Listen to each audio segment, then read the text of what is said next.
Allô l'expert, un appel à un professionnel pour découvrir de nouveaux services, commenter l'actualité ou répondre à vos questions. Une émission proposée par monimmeuble.com et animée par Isabelle Dahan. Les travaux de ravalement continuent en copropriété malgré la crise sanitaire et l'on ne peut que s'en réjouir. Peut-on toutefois réduire le coût de ces travaux? Nous avons posé la question à Éric Balèche, directeur commercial de la société SPEBI. Bonjour Éric. Bonjour Isabelle.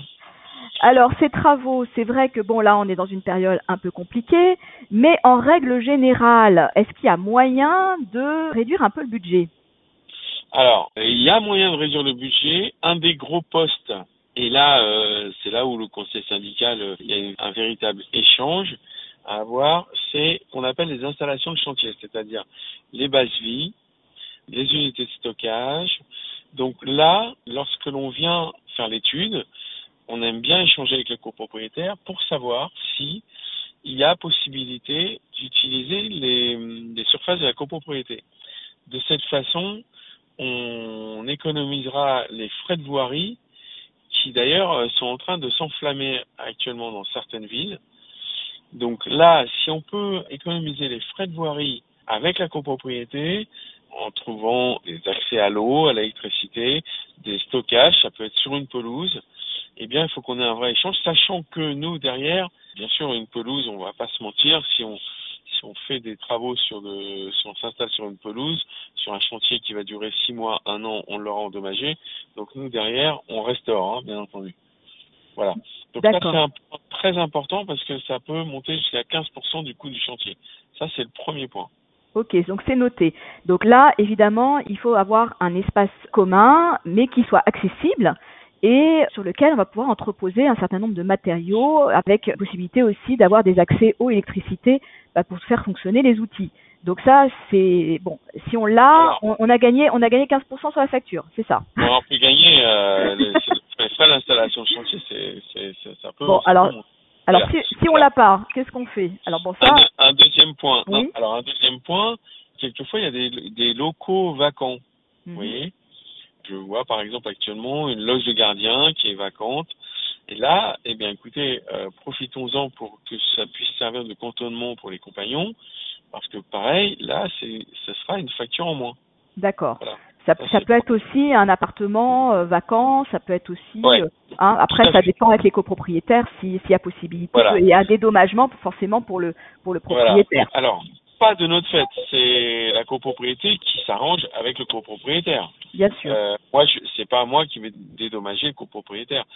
Simplement, si on économise ce que l'on appelle la base vie, bien entendu, on la facturera pas.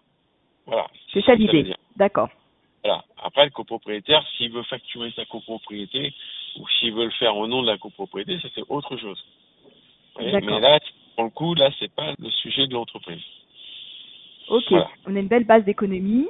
Et après, j'imagine qu'il y a peut-être encore d'autres choses à regarder, peut-être sur la proposition, sur le devis. Mais ça, c'est vraiment ce qui est plus flagrant et qui peut se mettre rapidement en place finalement. Alors, quel que soit le type de chantier d'ailleurs, que ce soit du ravalement, du bardage ou quel que soit le type de chantier, ou de la rénovation énergétique classique.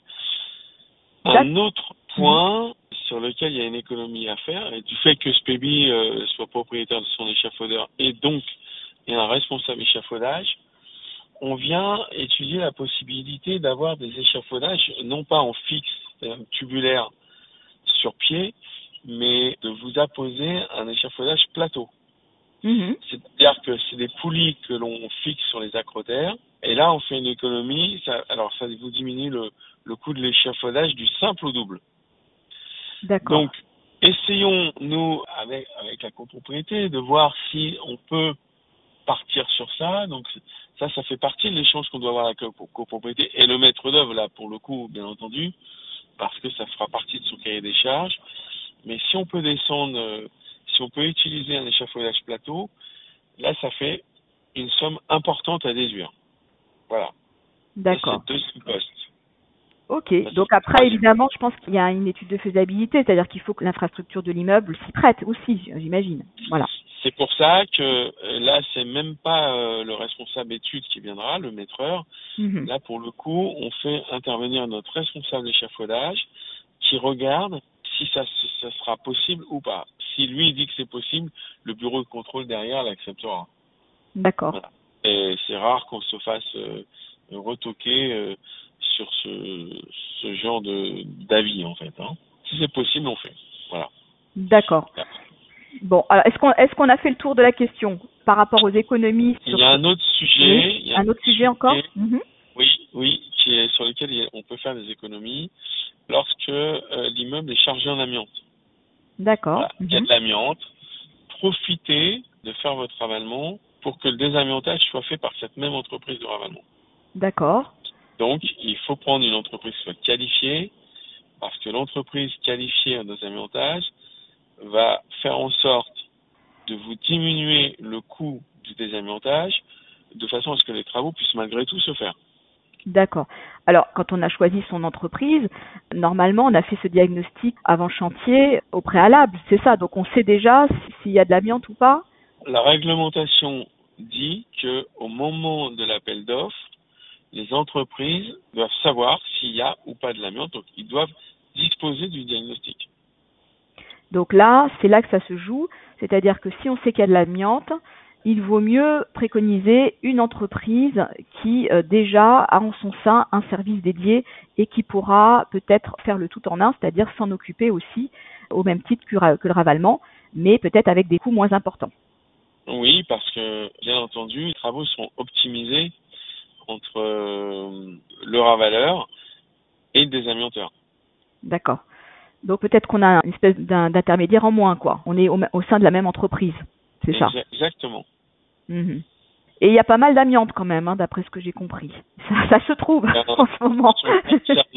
Sont concernés quasiment tous les immeubles antérieurs à 97. Voilà. Donc ça fait beaucoup d'immeubles, surtout en région parisienne. Ce sont ceux qu'on rénove actuellement. Hein, en plus, et évidemment. Bon, Eric, je pense qu'on a fait le tour de la question. Et puis on reviendra vers toi rapidement parce que je pense qu'on aura encore d'autres questions qui te concernent. Et puis on te remercie pour toutes ces précisions. C'était clair, concis, et je pense que ça va surtout beaucoup aider nos lecteurs qui se posent des questions sur comment réduire leur budget et les travaux. Ça coûte cher, on le sait. Donc c'est des gros enjeux financiers et si on peut réduire quelque peu la facture, on a déjà bien avancé sur le projet. Merci, très belle journée et à très vite. Donc c'était Eric Balèche pour la question à l'expert dans le cadre de nos Allo d'experts bien entendu. À très vite, au revoir. Au revoir. Allo l'expert, un appel à un professionnel pour découvrir de nouveaux services, commenter l'actualité ou répondre à vos questions. Une émission proposée par monimmeuble.com et animée par Isabelle Dahan.